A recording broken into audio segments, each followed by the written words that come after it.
The summer heat hung heavy over the sprawling Mackenzie Ranch in East Texas, where the pine trees met endless stretches of cattle pasture. It was July 1998, and 16-year-old Jessica Martinez had been looking forward to this visit to her cousin's place for months. Her cousin Danny Mackenzie, also 16, lived on his family's 1,000-acre spread near the small town of Carthage, deep in the heart of Panola County. The two teenagers had grown close over the years, despite living 3 hours apart, Jessica in Houston with her mother, and Danny on the ranch with his father, Tom Mackenzie, and stepmother, Carol. Jessica's mother, Eleanor, had dropped her off that Saturday morning with promises to pick her up the following weekend. The cousins had big plans: horseback riding, swimming in the stock pond, and maybe even camping out under the Texas stars. Tom Mackenzie, a weathered man in his 50s who'd worked cattle all his life, seemed pleased to have Jessica around. She brought out a lighter side in Danny, who'd been increasingly moody since his mother's death in a car accident 2 years earlier. If you're watching this story unfold, please take a moment to subscribe to our channel and let us know in the comments where you're tuning in from. We love connecting with viewers from all over the world. Now let's continue with what happened next. Saturday evening passed peacefully enough. The teenagers spent the day exploring the ranch's back 40, where thick woods gave way to hidden clearings and old hunting blinds that Tom's father had built decades earlier. Carol made her famous chicken fried steak for dinner, and the family sat on the wraparound porch afterward, listening to the chorus of crickets and watching heat lightning flicker on the horizon. Jessica called her mother around 9 o'clock, chattering excitedly about the horse Danny had let her ride and the baby calves they'd seen by the creek. The ranch house itself was a testament to 3 generations of Mackenzie family history, built in the 1940s by Tom's grandfather and expanded over the decades. White clapboard siding gleamed in the porch lights, and the red tin roof had weathered countless Texas storms. Inside, family photographs lined the hallways, showing generations of Mackenzies working cattle, celebrating holidays, and marking the milestones of rural Texas life. Jessica had always loved visiting the ranch because it felt like stepping into a different world, one where time moved slower and life followed the rhythms of seasons and livestock rather than city schedules. Danny had inherited his grandfather's love for the land and his father's practical nature. He could fix almost anything with an engine, could spot a sick calf from 100 yards away, and knew every creek, hill, and hidden trail on the family property. But he also carried the weight of losing his mother at such a young age, and sometimes Jessica was the only person who could coax him out of the dark moods that had become more frequent since the accident. That Saturday night, as they sat on the porch swing talking about their plans for the next day, both teenagers felt the comfortable familiarity of family and the excitement of summer freedom. The air was thick with humidity and the sounds of rural Texas, cattle lowing in distant pastures, the hoot of a great horned owl, and the rustle of wind through the pine trees that bordered the property. Sunday morning dawned oppressively hot, with the kind of humidity that made your clothes stick to your skin before you'd even stepped outside. Tom was up before dawn, as always, checking on the cattle in the south pasture. The morning routine of a working ranch never changed, regardless of visitors or weather. He moved through his chores with the efficiency of decades of practice, checking water troughs, examining fence lines, and counting cattle to make sure none had strayed during the night. Carol was in town at her sister's house, helping plan a church social scheduled for the following weekend. The First Baptist Church of Carthage was the center of social life for many ranch families, and Carol had volunteered to coordinate the food donations and setup.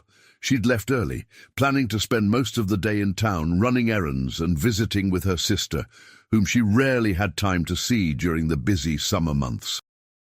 The teenagers slept late, as teenagers do during summer vacation, finally emerging from their rooms around 10 o'clock.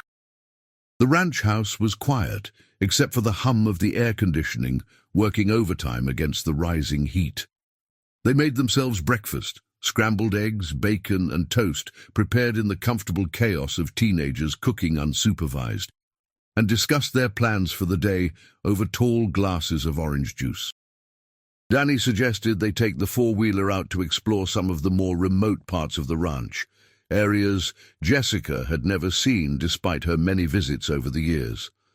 The Mackenzie property was vast enough that even Danny, who'd grown up there, occasionally discovered new trails or forgotten structures left behind by previous generations. "Dad won't mind as long as we're back by supper," Danny assured her, as they loaded a cooler with sodas and sandwiches. "There's this old line shack about 3 miles out that's been in our family forever. It's pretty cool. You can see for miles from up there."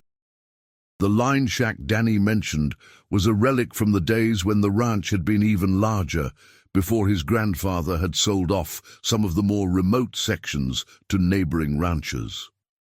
Built in the 1950s as a shelter for cowboys during roundups and hunting trips, it had been maintained over the decades as a sort of family retreat. Tom still used it occasionally during deer season, and it served as a landmark for the more distant corners of the property. Jessica, always game for adventure and eager to see parts of the ranch she'd never explored, quickly agreed to the expedition. She changed into jeans and boots, applied sunscreen liberally, and filled her backpack with bottled water and snacks for their journey into the Texas backcountry. Jessica climbed onto the back of the Honda 4-Trax, wrapping her arms around Danny's waist as they bounced across the cattle guards and headed into the deeper parts of the ranch. The sun climbed higher, and the air shimmered with heat waves rising from the red dirt roads. They passed through several gates, Danny carefully closing each one behind them, as his father had taught him from childhood. The landscape gradually changed from open pasture to denser woods, with towering pines casting welcome patches of shade across their path. The four-wheeler's engine hummed steadily as they navigated the winding ranch roads that hadn't seen much traffic since the last hunting season. Danny knew these trails by heart, having explored them since he was old enough to ride behind his father on horseback. He pointed out landmarks as they rode, an old windmill that hadn't pumped water in 20 years, a lightning-struck oak that served as a boundary marker, and a small cemetery where some of the original ranch hands had been buried in the early 1900s. Jessica marveled at the size and diversity of the ranch property. Growing up in Houston, she was accustomed to seeing Texas in terms of highways and suburbs, strip malls and office buildings. Out here, she could understand what the state had been like before oil and cattle made it famous, when it was just endless expanses of forest and prairie stretching to horizons that seemed impossibly distant. The heat was becoming oppressive, even with the breeze created by their movement. Sweat beaded on their foreheads despite the early hour, and Jessica could feel her shirt sticking to her back where she pressed against Danny for balance. The humidity made every breath feel thick and heavy, like trying to breathe underwater. This was Texas summer at its most punishing, the kind of heat that could be dangerous for anyone unprepared for its intensity. By noon, they'd reached the old line shack Danny had mentioned, a weathered wooden structure perched on a small hill overlooking a valley where a lazy creek meandered through stands of oak and sweet gum. The building was in better condition than Jessica had expected, with a tin roof that looked relatively new and windows that still held most of their glass. Danny explained that his grandfather had used it during roundups, and that his father still maintained it as a hunting camp during deer season. The line shack represented a piece of Texas ranch history that was rapidly disappearing as family operations gave way to corporate agriculture and suburban development.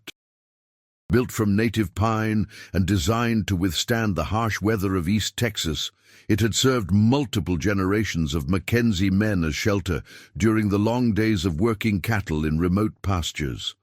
The interior was spartanly furnished but functional, with a wood-burning stove, simple bunks, and shelves lined with canned goods and basic supplies. They ate their lunch in the shade of the shack's covered porch, talking about school, friends, and their plans for the rest of the summer.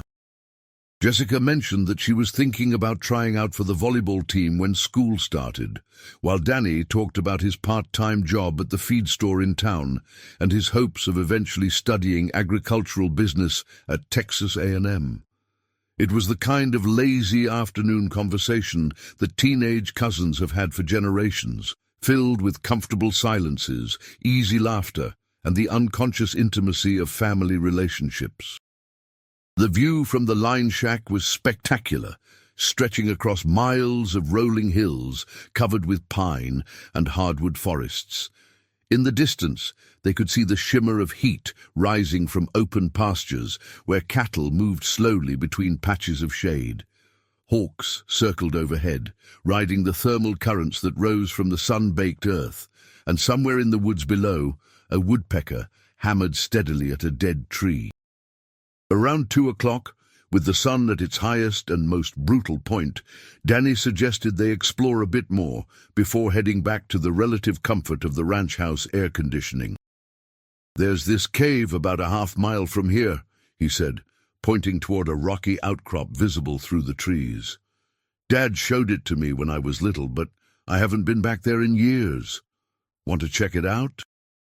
Indeed, the rocky formation Danny indicated was a limestone outcrop, typical of East Texas geology, where underground water had carved caves and crevices over thousands of years. These natural formations were scattered throughout the region, creating hiding places for wildlife and occasional shelter for hunters and hikers. Most were small and unremarkable, but some extended deep into the hillsides, creating complex networks of passages that had never been fully explored.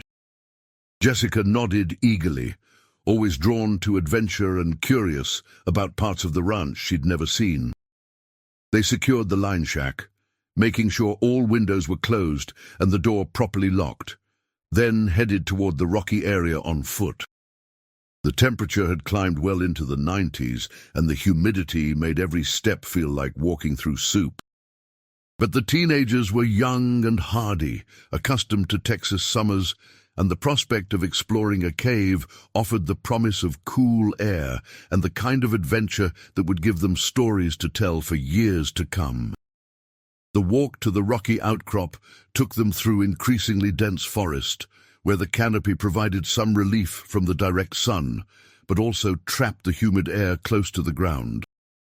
They followed what appeared to be an old game trail, marked by the occasional deer print in the soft earth and the broken branches where larger animals had passed through.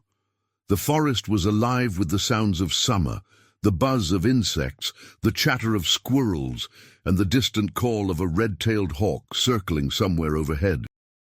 As they approached the limestone formation, the landscape changed character. The soil became rockier and thinner, supporting different vegetation adapted to the harsher conditions. Scrub oak and cedar replaced the towering pines, and wildflowers bloomed in the patches of sunlight that penetrated the lighter canopy. It was beautiful country, the kind of terrain that had attracted settlers to East Texas in the first place, and that still drew hunters and nature lovers from across the state. The cave entrance, when they finally found it, was smaller than Jessica had expected, a dark opening in the limestone cliff face, partially hidden by brush and fallen rocks. But it was large enough for a person to enter, and a cool breeze emanating from the darkness suggested that it extended some distance into the hillside. Danny picked up a flashlight he'd brought in his backpack and shined it into the opening, revealing a passage that curved away into the darkness beyond the reach of the beam.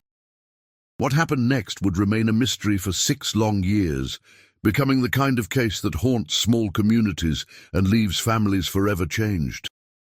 The last anyone would see of Jessica Martinez and Danny Mackenzie alive was that Sunday afternoon, as they disappeared into the thick East Texas woods, chasing shadows and secrets that would only come to light when technology finally caught up with tragedy.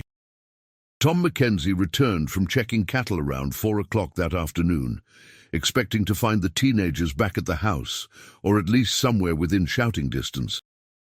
The oppressive heat had made his own work more difficult than usual, and he'd cut his rounds short, eager to get back to the air-conditioned comfort of the ranch house. When he found the house empty and quiet, he wasn't immediately concerned. Danny was responsible for his age, and Jessica seemed like a sensible girl who wouldn't take foolish risks. But as the afternoon stretched toward evening, and there was still no sign of them, a cold knot of worry began forming in Tom's stomach. He walked the immediate area around the house, calling their names and listening for the familiar sound of the four-wheeler's engine. The oppressive heat had given way to an evening that promised to be only slightly cooler, and the first mosquitoes were beginning their nightly chorus in the thick air. Tom knew his son's habits and limitations. Danny had been raised on the ranch and understood its dangers: the wild hogs that could turn aggressive if cornered, the occasional rattlesnake, and the treacherous creek crossings that could become deadly after summer thunderstorms. More importantly, Danny respected the rules about staying in communication and returning home at reasonable times. His failure to appear by late afternoon was completely out of character. Carol returned from her sister's house around 6:30 to find Tom pacing the front porch, his weathered face creased with concern. She could read the worry in his posture before he spoke a word, shoulders tense, jaw clenched, and the restless movement of a man fighting panic. In the 2 years since they'd married, she'd learned to recognize the signs of Tom's deepest fears, most of which centered around the possibility of losing another person he loved. They took the Honda out to the old line shack this morning, he told her, his voice carefully controlled in the way that indicated he was working hard to maintain composure. Said they'd be back by supper. That's not like Danny. He knows better than to worry us. Carol had grown to love Danny like her own son, and she shared Tom's concern about the teenager's uncharacteristic absence. She suggested they drive out to look for them, and Tom quickly agreed. They took his pickup truck, a sturdy Ford F-250 that could handle the roughest ranch roads, following the same route the teenagers would have taken earlier that day. The drive to the line shack took them through some of the most remote parts of the ranch, areas where cell phone service was spotty at best, and where a breakdown or accident could leave someone stranded for hours or even days. They bounced over cattle guards and through gates that hung open, unusual for Danny, who'd been raised to always close gates behind him to prevent cattle from straying between pastures. The sun was beginning to sink toward the horizon, painting the sky in shades of orange and pink when they reached the line shack. The Honda 4-Trax sat exactly where Danny had left it, parked in the shade with the key still in the ignition. Tom felt his chest tighten as he examined the vehicle. Nothing seemed wrong with it, and there were no signs of mechanical trouble that might have stranded the teenagers. The line shack itself was locked up tight, just as Danny had left it after lunch. Their lunch trash was still neatly disposed of in a garbage bag tied to the porch railing, and there were no signs of disturbance around the building. Tom checked inside, using his spare key, but found everything exactly as it should be, supplies in their proper places, bunks made, and no indication that anyone had used the facility recently. "Danny! Jessica!" Tom's voice echoed across the valley as he cupped his hands around his mouth. "Danny, where are you, son?" They searched the immediate area as darkness fell, calling out every few minutes and listening for any response. The summer evening was alive with the sounds of rural Texas, the Chuckwill's widow calling from the woods, the distant lowing of cattle, and the rustle of small animals moving through the underbrush. But there were no human voices answering their increasingly desperate calls. Carol found what looked like a trail leading toward the rocky outcrop Danny had mentioned to his father in passing, and they followed it as far as they dared in the gathering dusk. But the East Texas woods can be treacherous at night, full of deadfalls, wild hogs, and the occasional black bear that had begun returning to the region after decades of absence. With heavy hearts and growing panic, Tom and Carol returned to the ranch house to call for help. The drive back to the house was conducted in tense silence, both adults lost in their own fears and trying not to voice the possibilities that were beginning to occur to them. Tom's hands gripped the steering wheel so tightly that his knuckles showed white in the dashboard lights, and Carol found herself staring out into the darkness as if she might somehow spot the missing teenagers walking along the road. The Panola County Sheriff's Office responded quickly to Tom's call, dispatching 2 deputies who arrived at the ranch before midnight. Sheriff Buck Morrison, a longtime friend of the Mackenzie family and a man who'd spent his entire career in East Texas law enforcement, came out personally to coordinate the initial response. Morrison had known Tom since high school and had attended Danny's mother's funeral 2 years earlier. This wasn't just another missing persons case, it was personal. The initial interview was conducted in the Mackenzie kitchen, with Tom and Carol providing detailed information about the teenagers' planned activities and their failure to return home.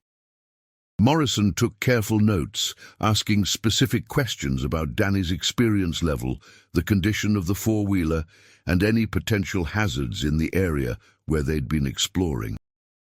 Elena Martinez arrived from Houston early Monday morning, her face drawn with worry and exhaustion. She'd driven through the night after Tom's phone call, pushing her small sedan to its limits on the dark highways between Houston and East Texas. The sight of all the official vehicles in the ranch yard, Sheriff's Department cruisers, a Texas Department of Public Safety helicopter, and volunteer fire department trucks made her legs go weak with the realization that this was already a major emergency. Tom met her at her car, his own eyes red-rimmed from sleeplessness, and the 2 parents held each other for a long moment without speaking. They were bound together now by the terrible uncertainty of not knowing where their children were or what had happened to them. Elena had lost her husband in an industrial accident when Jessica was 12, and the thought of losing her daughter as well was almost more than she could bear. By dawn on Monday morning, Sheriff Morrison had assembled a search party that included volunteers from 3 counties, bloodhounds from the state police, and a helicopter from the Texas Department of Public Safety. The command post was established in the ranch yard, with communication equipment, maps, and coordination boards set up under a canvas pavilion borrowed from the local volunteer fire department. The search continued for 5 grueling days, with volunteers combing every acre of the ranch and the surrounding Forest Service land. Teams of searchers moved through the thick East Texas woods in carefully coordinated grid patterns, following every game trail and checking every possible hiding place where 2 teenagers might have taken shelter or become trapped. The bloodhounds picked up scent trails leading from the line shack toward the rocky outcrop, but the trails mysteriously ended at a limestone cliff face where a small cave entrance was partially hidden by brush and fallen rocks. Professional search and rescue teams arrived from Dallas and Houston, bringing sophisticated equipment including ground-penetrating radar, thermal imaging cameras, and underwater sonar for searching the various creeks and stock ponds on the ranch. The operation quickly became one of the largest missing persons searches in East Texas history, with over 200 volunteers participating at its peak and media coverage that attracted attention from across the state. The cave itself proved to be a dead end, literally. It extended only about 30 feet into the hillside before narrowing to a passage too small for a person to navigate. There were no signs that anyone had been inside recently, and the floor of the cave held nothing but decades of accumulated leaves and the occasional animal bone. The search dogs lost the scent at the cave entrance, as if Jessica and Danny had simply vanished into thin air. Search teams explored every possible scenario. Helicopters equipped with thermal imaging flew grid patterns over thousands of acres, looking for heat signatures that might indicate survivors. Divers searched every body of water within a 10-mile radius, checking stock ponds, creek beds, and even old wells that might have been concealed by vegetation. Volunteers on horseback covered terrain too rough for vehicles, and experienced trackers examined every broken branch and disturbed patch of earth for clues. The Texas Rangers were called in on the third day, bringing additional investigative resources and expertise in complex missing persons cases. They conducted detailed interviews with everyone who had any connection to the teenagers, from classmates to teachers to local merchants who might have seen them in the days before their disappearance.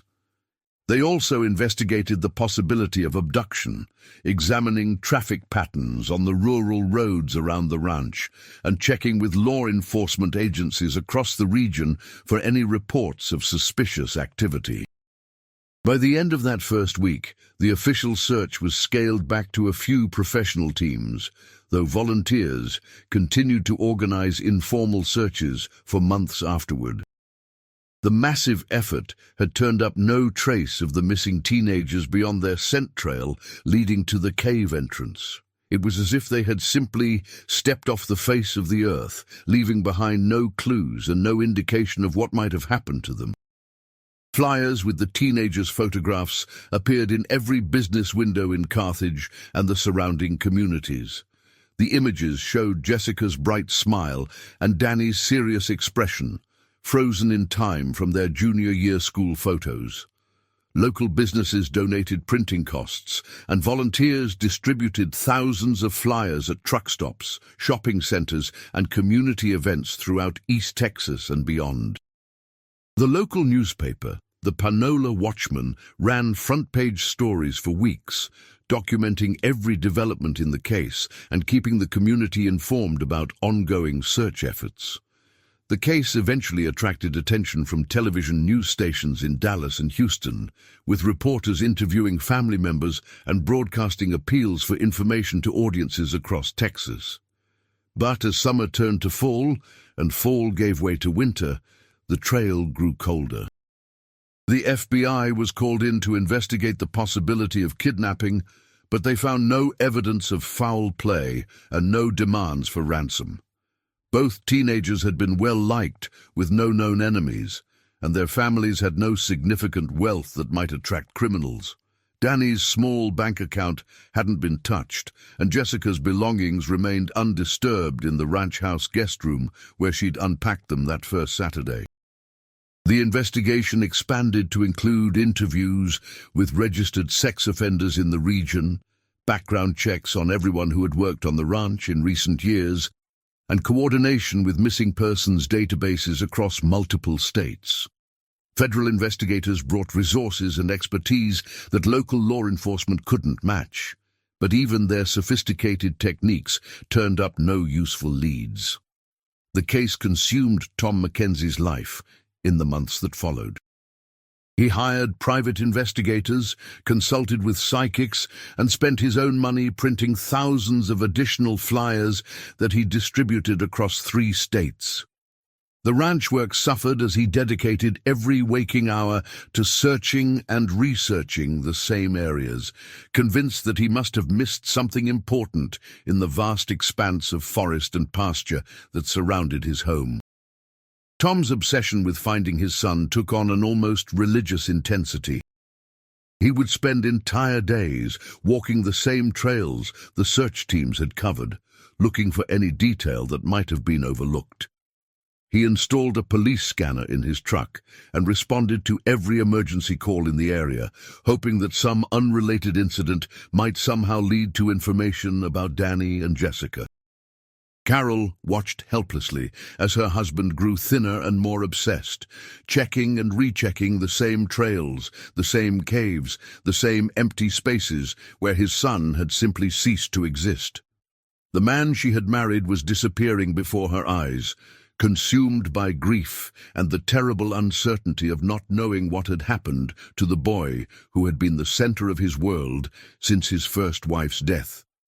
The financial strain was enormous. Tom had spent thousands of dollars on private investigators and search efforts, money that the ranch could ill afford during a year when cattle prices were down and drought had reduced hay production. He was forced to sell some of his prize breeding stock to pay the bills. Each sale another painful reminder of how the disappearance had disrupted every aspect of their lives. Elena Martinez dealt with her grief differently, but no less intensely. She took a leave of absence from her job at a Houston hospital and moved into a motel room in Carthage, becoming a fixture at the sheriff's office and pestering investigators for updates that never came. She organized candlelight vigils and prayer meetings, started a support group for families of missing children, and lobbied state legislators for better resources for rural search and rescue operations. The community of Carthage, population just over 6,000, rallied around both families with the kind of support that small Texas towns are known for. Churches organized meal trains and fundraisers, bringing covered dishes to the Mackenzie Ranch and the motel where Elena was staying. Local businesses donated services and supplies for ongoing search efforts, from gasoline for volunteer searchers to printing costs for missing person flyers. But as the first anniversary of the disappearance approached, even the most optimistic supporters had to acknowledge that the teenagers were almost certainly dead. The question that haunted everyone was how and where they had died, and why their bodies had never been found despite the most extensive search in Panola County's history. The case had become a local obsession, the kind of mystery that people discussed in coffee shops and church fellowship halls, always wondering what they might have missed or what new theory might finally solve the puzzle. The second year brought fewer search parties, but no less heartache for the families. Tom and Carol's marriage began to show serious strain as the anniversary approached. Tom had become increasingly isolated and suspicious, convinced that someone in the community knew more than they were admitting. He installed security cameras around the ranch house and began carrying a pistol wherever he went, jumping at unexpected sounds and interrogating anyone who came onto his property. The paranoia that consumed Tom was heartbreaking to witness. He suspected neighbors, ranch hands, and even family friends of somehow being involved in his son's disappearance. He would spend hours reviewing maps and aerial photographs, convinced that the search teams had missed obvious clues. The rational, practical man who had successfully run a cattle ranch for 20 years was being destroyed by grief and the terrible uncertainty of not knowing what had happened to his child. Carol tried to convince him to seek counseling, but Tom refused, insisting that his son was still alive somewhere and that he would never stop looking. The ranch that had once been his pride and joy became a prison of memories, with every familiar landmark serving as a reminder of what he'd lost. He stopped maintaining the cattle properly and eventually had to sell most of the herd to pay the bills that had accumulated during his obsessive searching. The isolation that grief imposed on the Mackenzie family was almost complete. Old friends stopped visiting because Tom's behavior had become so erratic and suspicious. He accused longtime neighbors of hiding information and questioned the motives of anyone who offered help or sympathy. The support network that had sustained the family during the first months after the disappearance gradually eroded under the weight of Tom's paranoia and obsession. Elena, meanwhile, had exhausted her savings and been forced to return to Houston to resume working. But she made the drive to East Texas every weekend, checking in with investigators and walking the same trails she'd walked 100 times before. She'd developed relationships with other families of missing children across the state and often spoke at conferences about the need for better coordination between law enforcement agencies. Her grief had taken a different form than Tom's, channeling itself into advocacy and activism rather than paranoid searching. She worked with state legislators to improve funding for search and rescue operations, testified before congressional committees about the challenges facing families of missing persons, and helped establish support networks for other parents facing similar tragedies. Sheriff Morrison, who had initially thrown every available resource into the case, found himself in an impossible position. His department had followed up on hundreds of tips and leads over the 2 years since the disappearance, but none had panned out. The case files filled 3 large boxes, documenting interviews with everyone from psychics to convicted felons, but they were no closer to answers than they'd been on that first terrible Monday morning. The political pressure was enormous. Every few months, a new theory would surface, or a witness would come forward claiming to have seen the missing teenagers, and Morrison's department would be forced to investigate even the most unlikely leads. The case had consumed a disproportionate share of his department's resources, and other crimes were suffering from the lack of attention. The 3rd year brought a development that seemed promising at first, but ultimately led nowhere. A hiker found human remains in a remote area of the Sabine National Forest, about 40 miles from the Mackenzie Ranch. For 3 agonizing weeks, the families waited while forensic experts examined the bones, hoping for closure, even if it meant confirming their worst fears. The discovery sent both families through an emotional roller coaster that was almost as devastating as the original disappearance. Tom convinced himself that the remains were Danny's, while Elena prepared herself for the worst possible news about Jessica. The media attention returned in full force, with reporters camping outside both families' homes and speculating about what the discovery might mean. But DNA testing revealed that the remains belonged to a drifter who had died of natural causes, probably several years before Jessica and Danny had even been born.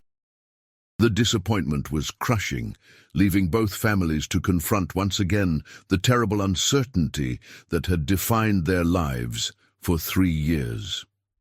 By the 4th anniversary, media attention had largely faded, and the case had joined the growing file of cold cases in the sheriff's office basement. Tom Mackenzie had become something of a recluse, venturing into town only when absolutely necessary, and speaking to few people besides Carol and the occasional reporter who still called on the anniversary of the disappearance. His obsession with finding his son had cost him most of his friends, his financial security, and nearly his marriage. The once successful ranch was barely operational, with only a skeleton crew of cattle and minimal maintenance of the facilities that had once been Tom's pride and joy. The man who had been a pillar of the community had become a hermit, consumed by grief and the endless, futile search for answers that might never come. The community of Carthage had moved on, as communities must, though the case remained a shadow over local life. Parents were more protective of their children, and the rural roads that had once seemed safe now felt potentially dangerous. The disappearance had changed the character of the area, introducing an element of fear and uncertainty that had never existed before. The 5th year brought changes that nobody could have predicted. Carol Mackenzie, after years of watching her husband destroy himself with grief and obsession, finally issued an ultimatum: get professional help, or she would leave. To everyone's surprise, Tom agreed to see a counselor in nearby Marshall, a decision that marked the beginning of his slow journey back toward mental health. Around the same time, Eleanor Martinez made a different kind of decision. She had met a man through her support group, another parent of a missing child whose son had disappeared in New Mexico 3 years earlier. Their shared tragedy had evolved into something deeper, and Elena found herself facing the possibility of rebuilding her life while never giving up hope of finding Jessica. The counseling sessions were brutal for Tom, forcing him to confront not only his grief over Danny's disappearance, but also his unresolved feelings about his first wife's death and his own childhood trauma. The counselor, a patient woman named Dr. Sarah Chen, had extensive experience with families of missing persons and helped Tom understand that his obsessive searching had become a way of avoiding the terrifying possibility that he might never know what happened to his son. Dr. Chen's office in Marshall became a sanctuary where Tom could finally express the rage, guilt, and helplessness that had been consuming him for 5 years. She helped him understand that his need to control the search for Danny was rooted in his inability to control the circumstances that had taken his son away.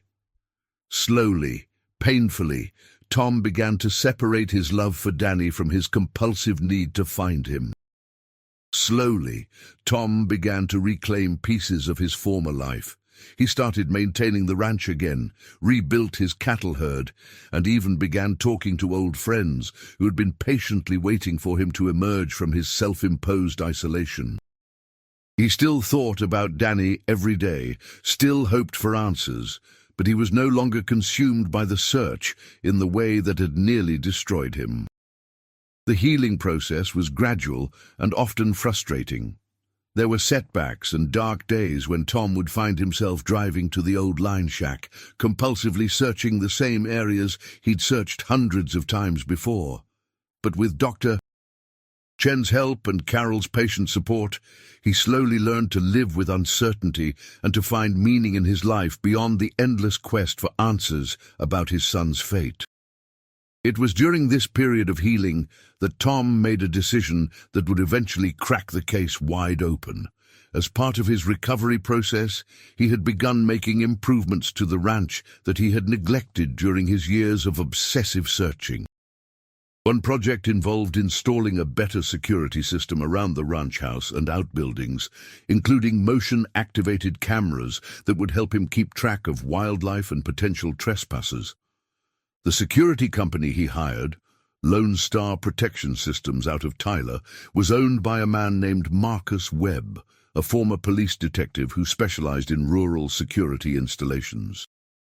Webb had followed the Mackenzie case in the news and was sympathetic to Tom's situation, offering to install a comprehensive system at cost and to include some areas of the ranch that weren't normally covered by residential security packages. During the installation process, in the spring of 2004, Webb suggested placing cameras at several remote locations on the ranch, including the old line shack where Danny and Jessica had eaten lunch on their last day.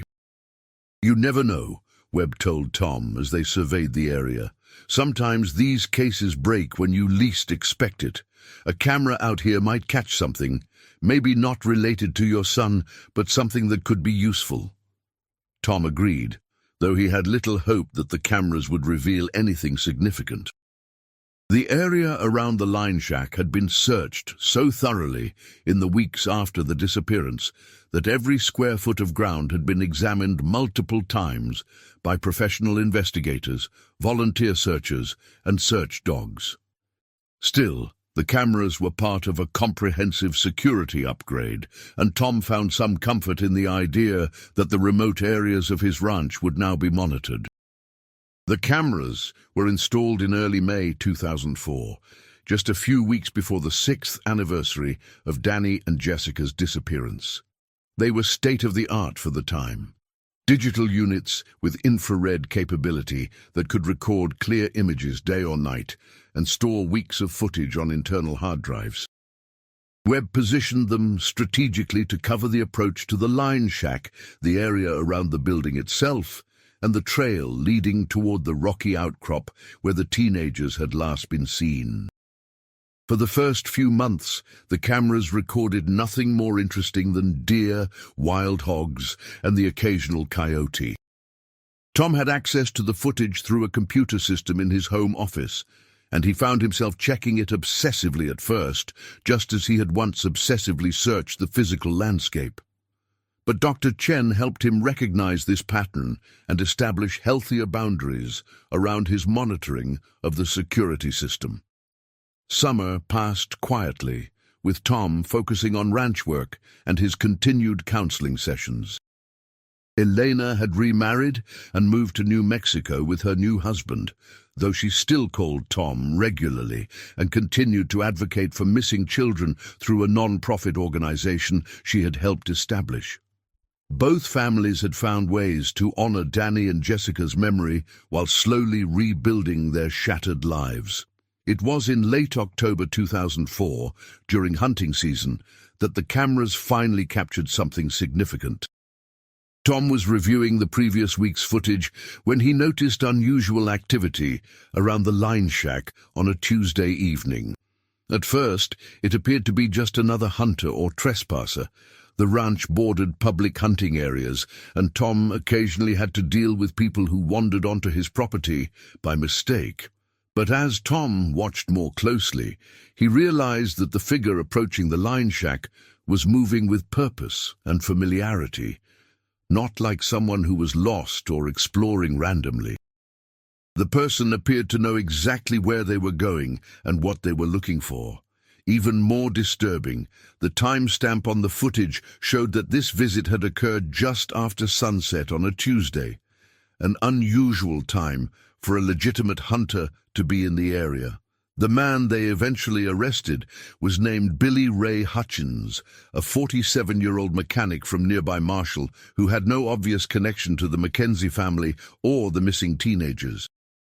Under interrogation, and faced with overwhelming evidence, including Jessica's silver bracelet found in his possession, Hutchins finally confessed to encountering the teenagers at the cave entrance on that hot Sunday afternoon in July 1998. According to his confession, he had been hunting illegally on the ranch when he heard voices coming from the direction of the rocky outcrop. When he investigated, he found Jessica and Danny exploring the area around the cave. What happened next, according to Hutchins, had been impulsive and unplanned.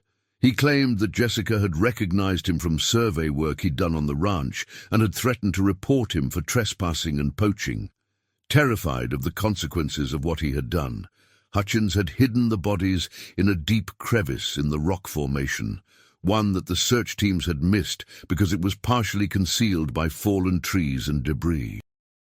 He had returned periodically over the years to check on the site and had recently begun removing personal effects from the bodies, which explained why the hidden cameras had finally caught him in the act. The recovery of Danny and Jessica's remains brought a mixture of relief and renewed grief to their families. After 6 years of uncertainty and false hope, Tom Mackenzie and Elena Martinez finally had the answers they had been seeking, even though those answers came with the terrible confirmation of their worst fears. Billy Ray Hutchins was ultimately convicted and sentenced to life in prison, but no amount of justice could restore the years of anguish or bring back the 2 young lives that had been lost in a moment of panic and violence in the East Texas woods. The hidden cameras that had finally cracked the case became a symbol of how persistence, technology, and the refusal to give up hope could combine to solve even the most baffling mysteries. For the families and the community of Carthage, the resolution brought closure to a tragedy that had haunted them for 6 long years, though the pain of loss would remain forever.